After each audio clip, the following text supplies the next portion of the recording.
What is up, guys? Welcome back to another episode today of our Road to Glory career mode here with Crewe Alexandra. It's been a few days since we last did this, of course, for anybody wondering who doesn't watch from the Vale Player series. Basically, guys, I started a new job this weekend, so that's where my time has been preoccupied with. So apologies for the delay in the third episode of this, but of course, when you start a new job, it can be kind of hectic learning all the ropes and stuff, so that's what I've been doing kind of over the weekend. Not really had as much time as I would have liked to have had to myself this weekend to make these videos for you guys, but in terms of what's to come today, we've got a lot of games to sit through. The idea of this series, guys, is that I'm not just going to be playing 3 games an episode and that's going to be it. I will be playing more than the 3 games we usually play, so hence it will be longer episodes for you guys. And hopefully, in the next coming episodes, maybe not the next one, but maybe the one after that, we might get into some live episodes for you all to enjoy. So that should be quite entertaining, to say the least. And of course, if you missed the first 2 episodes of this series, they are up on the channel and available to watch for you all to enjoy. So please check them out in advance, and you can see what we did and the rule set regarding this series. For anybody tuning in now, to give you guys the quick little rundown on the rule sets, basically, guys, we can only have 5 non-English players in the side, and also there's a few rule sets to go with for England and stuff, but of course I'll get into those once we actually get into the England setup. So for now, it is just the rule sets to do here at Crewe, and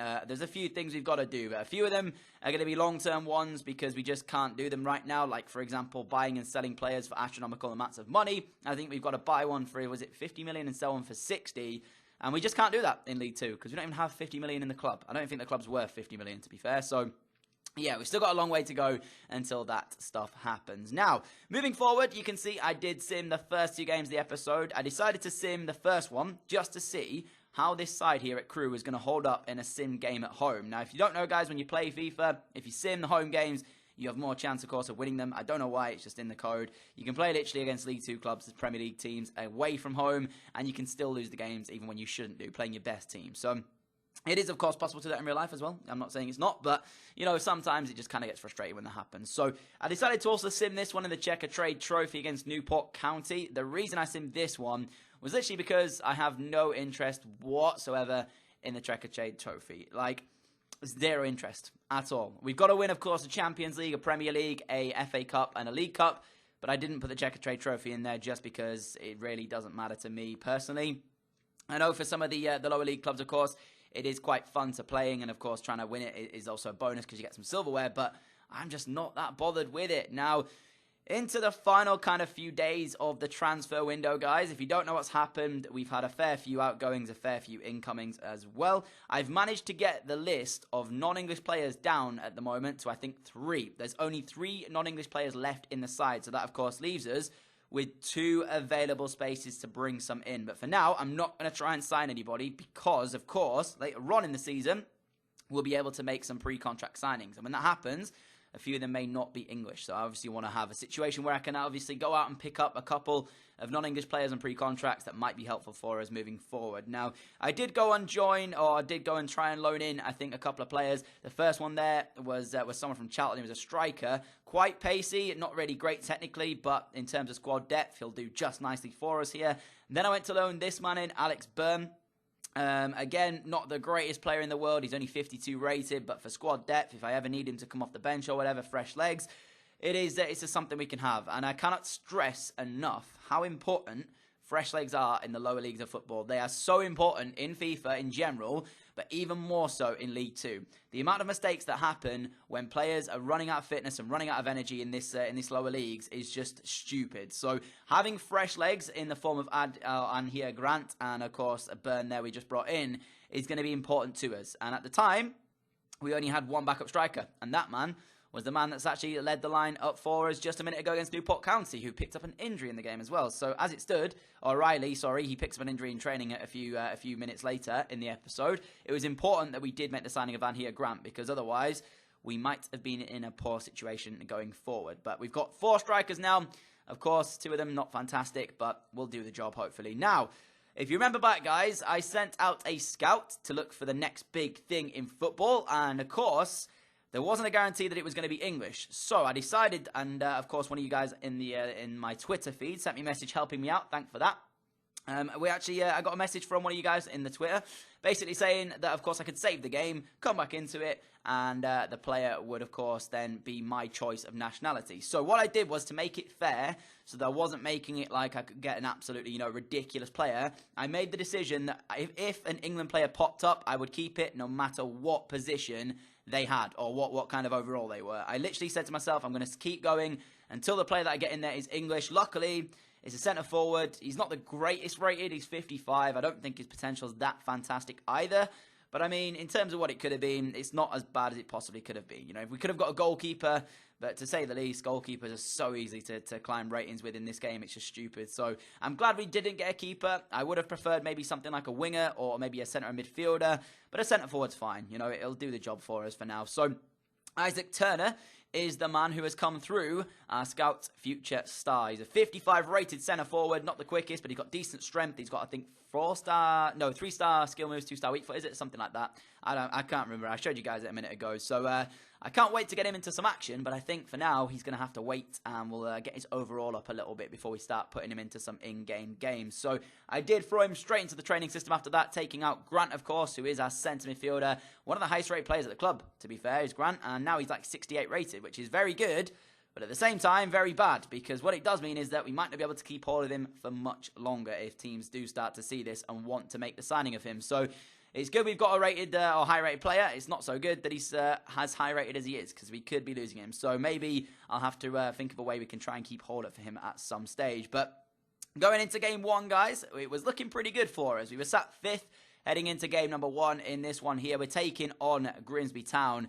Turner was on the bench for this one, and of course Scout Future Star, so he may make an appearance in this game, although he may not either. So 37 minutes in is when the first chance appeared. It was Porter running through here, manages to get the cross away just before being fouled in the area, and luckily the referee spotted it and pointed to the spot. Now, at this stage, I wasn't really sure whether or not I was going to, you know, score this penalty. It's one of them things. With League 2, it can go either way. You don't have the greatest penalty taker. You know, there's nobody with like 80 penalties or something. Your best penalty taker, unless you've gone out and bought one, is normally like a 60 rated penalty taker. So our best one is Chris Porter with 65.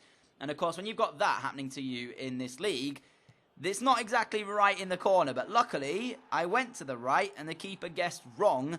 And we ended up putting it into the back of the net. It wasn't the cleanest penalty in the world, but I'll take it 100%. Especially when you consider the Grimsby Town fans behind that goal were doing everything they could to put Chris Porter off here as he stepped up to the plate. I mean, look at them, waving their arms about and all sorts of stuff. So it's good to see Porter stepping up, and it's even better to see him slotting home from the penalty spot as well. So that made the score 1-0 to Crewe, and it looked like things were going to go pretty well in this game. However, I don't know why Grimsby Town was near the bottom, because after that, they absolutely destroyed us. They were quicker to every second ball that went. The ball was bouncing. They were always quicker to it. We were a yard off the pace. They were just, in general, much faster. They moved the ball around quicker as well, kept it a lot better than we did, and they actually equalised pretty much straight after we took the lead from the spot. There isn't, like, a massive bit of fortune to this, but you can't really say that that's why they've equalised, because although I do well to defend it originally, the defending up until the first shot comes in isn't great from me. I stepped off them a little bit too much, allowed them to have a little bit too much time on the ball. You can see there, I don't know what I'm doing with that defender, just went walkabouts, and as I blocked the first effort, it just fell nicely to Wolford for him to tap home. So as soon as I saw that go in, I was kind of annoyed, but at the same time, I was like, okay, it's probably fair. You know, I didn't defend it very well. And then, as I said, Grimsby, they took the game to me. They really did. They were better than me in every pretty much area of the field after that. Like, as I said, I was giving the ball away cheaply. They were holding it a lot better, quicker to everything. And you can see when they get through again here, I'm quite lucky to not be 2-1 down at this stage, to be fair. And if you look at that on the top left, they had 8 shots to our 2. So at the time, we were fairly lucky to even be 1-1 in this one. But Vernon on the ball, finding Rose here for Grimsby. Great turn of my defender there. Matt goes through. No idea what on earth Garrett is doing in between the sticks. He's gone into no man's land. And Matt finishes a great move off with a lovely finish to make the score 2-1, 13 minutes from time. So I guess embarrassment comes to mind, the words there. But, you know, you look at this game, and this is why I love watching and playing League 2 football, because literally anything is possible. The games, there's no guarantees. There's just no guarantee whatsoever. Like, after that, I looked at the squad. I thought, can I make a change here? And then I forgot that I'd made 3 changes already.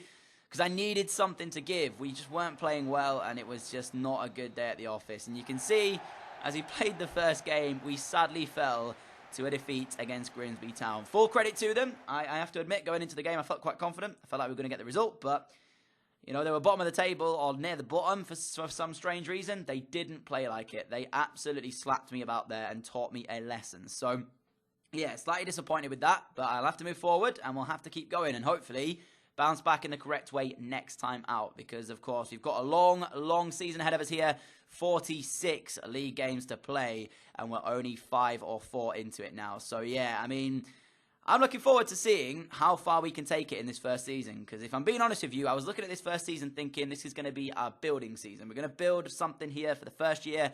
Then the second season, we're going to really push to try and get promotion. But, of course, if we can do it in the shortest time possible by winning games and getting promotion in the first season, then that's a bonus. But if you do remember back to our Hartlepool days, when we played in FIFA 17, we ended up with promotion every single season. And, of course, we got to the Premier League in the quickest time we possibly could. Whether or not we're going to be able to do that here with Crewe, of course, it's a little bit more tough in the aspect that we've got a harder kind of set of rules this time around. We can't just go out and buy any player we want. So in that aspect of it, we're in a little bit of a different situation. But if all things come together and all the pieces fit, I think we could probably get promotion, at least through the playoffs in this season. I mean, as I say, we'll just see how it takes us for the first 10 games, and then we'll make our decision. But moving into the next game, somehow we'd gone from 6th to 14th place or 15th place. And that's how quickly this can change in this league. So, I mean, we've gone from being on the top half to near the bottom half of the league.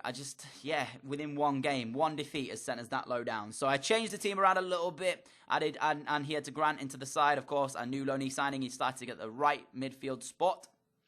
We had a few other players as well coming in that maybe missed out through injury or fitness last time around. So I was hoping that they were going to make the difference for us against Port Vale here, who enjoyed a good win last time out as well. They beat Notts County, I think it was, in the game where we lost to Grimsby. So they're in a little bit of form, and they showed it, because in the first 10 minutes, again, they started off a lot better than we did. Again, we were second to the ball in the first 10 minutes, but I kind of got into the game, and we kind of got into the groove of things, and we managed to create an opportunity just before half-time.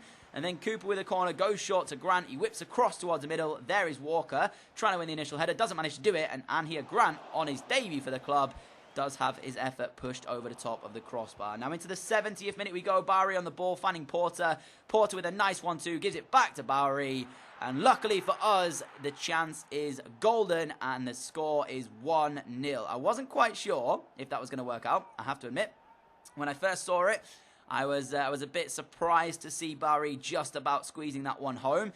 But of course, when you're playing League 2, as long as the ball's on target and the keeper doesn't react that quickly, it doesn't matter whether or not it's incomplete in the corner, because you might still be able to score. So Bowery gets us in the lead with around about 20 minutes to go. This one was a fairly even game. It literally could go either way, this one. So, again, we weren't dominant, but at least we're in the lead here as Aaron Grant goes off. I'm going to have to stop saying his name wrong, guys. I've just realised it doesn't even have a D. What am I talking about? So, anyways, Grant goes off. We made the change. Hakib came on, and luckily we held on to a 1-0 win. So, although we lost earlier on to Grimsby, we now come here and beat Port Vale, who did, of course, enjoy a good victory last time out. So it's nice to get the win there. As I said, we're just seeing what these 10 games bring. Then we'll decide whether or not I think we can get promotion from this season. But, I mean, looking at that game there, looking at the way we played against Grimsby, looking at the way we started the season off, I think we've got a good opportunity. I mean, if we make the right signings in January, of course, we've still got a little bit of money to work with. But I'm going to save that until January. And then we might make some pre-contract signings. And then we'll try our best to do it that way.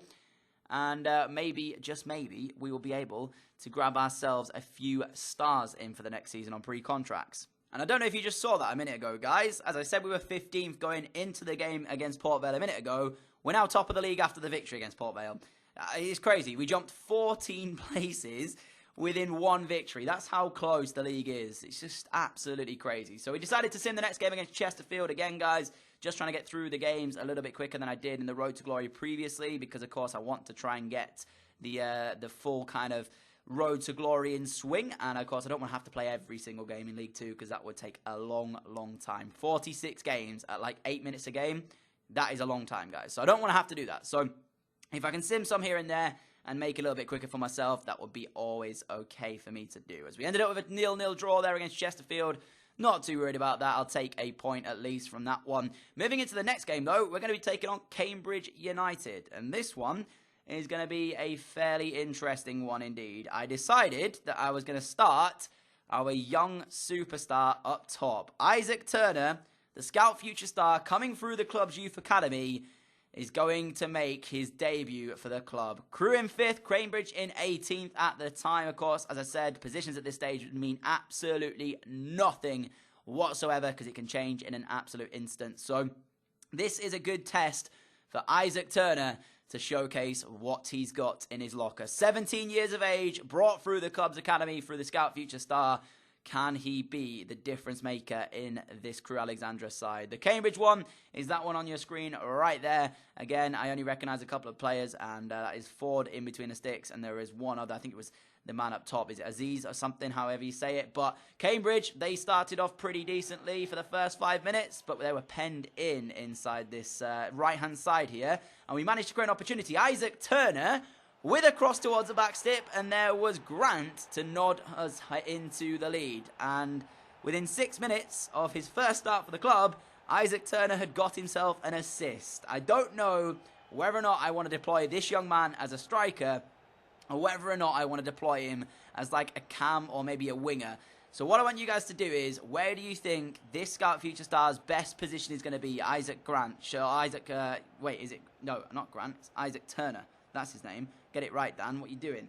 Isaac Turner, where do you guys think I should play him? Do you think he should start on the wing? Do you think he should start in like midfield or something? Or should we just play him as an out-and-out striker like he's doing today? He picks up the ball again here, but sadly loses it to the Cambridge man in the middle. Deegan on the ball, finding a Preve, who does play it through to Aziz here, and he should make the score 1-1, but he sends his effort wide of the bottom corner. As we move into the 33rd minute now, Nolan on the ball. He's quite an advanced position for a centre-back, but of course he's playing right back for us today as Grant should then make it 2-0. And again, very much like Aziz, he puts his effort wide of the post. Again, though, should score with this. He's got a little bit of time to work with there. He's got to at least hit the target and test the goalkeeper, in my opinion. And I was a bit disappointed to see that one go over the top of the crossbar. As Isaac Turner now on the ball. Good little ball roll past his defender. And I mean, when he's doing stuff like that, he's going to be special. He really is going to be a special player for the club if he can do stuff like that. I mean, he's doing that and he's only 55 rated. Imagine what he's going to be like when he's in the high 80s. That is just lovely composure from the young man to ball roll his defender initially. And in a strike, it's inch perfect, right into the corner. The keeper doesn't get anywhere near it. And it's 2-0 to Cambridge, or to Crewe, sorry. Now, I forgot who we were for a second. Don't know how that's possible. But now Lowry straight through to Hakeeb, who makes the score 3-0. But rightfully so, the referee called the offside, and although it was a nice finish from Hakeeb underneath the goalkeeper's legs, it's not going to count because it is offside. And that was the last contribution that Hakeeb will make because he was a little bit low on fitness, and I wanted to save him for the next game coming up. Now we move into the second half. At this stage, we pretty much played the second half just looking for a clean sheet because that's what I wanted. Lowry on the ball, finds it through to Bowery. Bowery to Turner. Turner to Cooper, who came off of the bench, and he makes the score 3-0. And we were sailing and cruising, heading for 3 points on the board. So although we didn't have a great start to the episode, we've certainly picked it up in terms of results later on. And again, good work from Turner. That gets him his second assist of the day. He's on the score sheet as well. And on his debut, you can be sure he's going to pick up the player of the match. What a little superstar he is already turning out to be. I'm looking forward to it. I think he's going to have a bright future at the club. Reminds me somewhat of Ollie Hill. If you guys remember Ollie Hill from the Road to Glory days at Hartlepool, you guys will know what I'm talking about. We deployed Ollie Hill because he was a centre forward as well. We started playing Ollie Hill in like cam and stuff, and he had a great campaign and career for us here at Hartlepool. But now we're on at Crewe, and sadly the clean sheet I was looking for wasn't meant to be because of a great finish from Aziz. You can see he gets in behind. It was a mistake made by Dickinson at the left back role. Gave the ball straight to Cambridge, who pounced on it like a panther. And then, yeah, I don't know why I made the mistake. There was no reason for doing that. It was stupid. It was silly.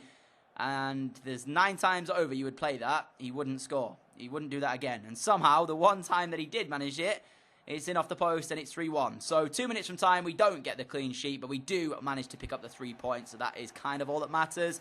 But it would have been nice getting a 3-0 win rather than a 3-1. So, yeah, we'll just have to take it in our stride. And as it stood there, it looked like we were on to be at least, I would say, within the top 6 ending today's episode off. That is the how the players got on there. As you can see, it was a man of the match performance from Isaac Turner. A few of the other results there, I'm not quite sure who we need to keep an eye on at this stage because, of course, we're still early doors. I'm going to wait and see, and then I'll keep my eyes on some of the results elsewhere. In terms of course, how we're getting on, though, we currently sit 3rd place after the first 7 games have been played. So 39 remaining, and we're in 3rd place at the moment. But there is literally, what is it? I'd say 6 points separating 15th to 1st. So 2 wins separating 15th and 1st. That's how close this league really is. And that's where we're going to leave today's episode off, guys. If you enjoyed it, a like, rate, would be greatly appreciated. As always, thank you for your continued support. Really do appreciate it. I will see you all again with another episode very, very soon. Catch you all later.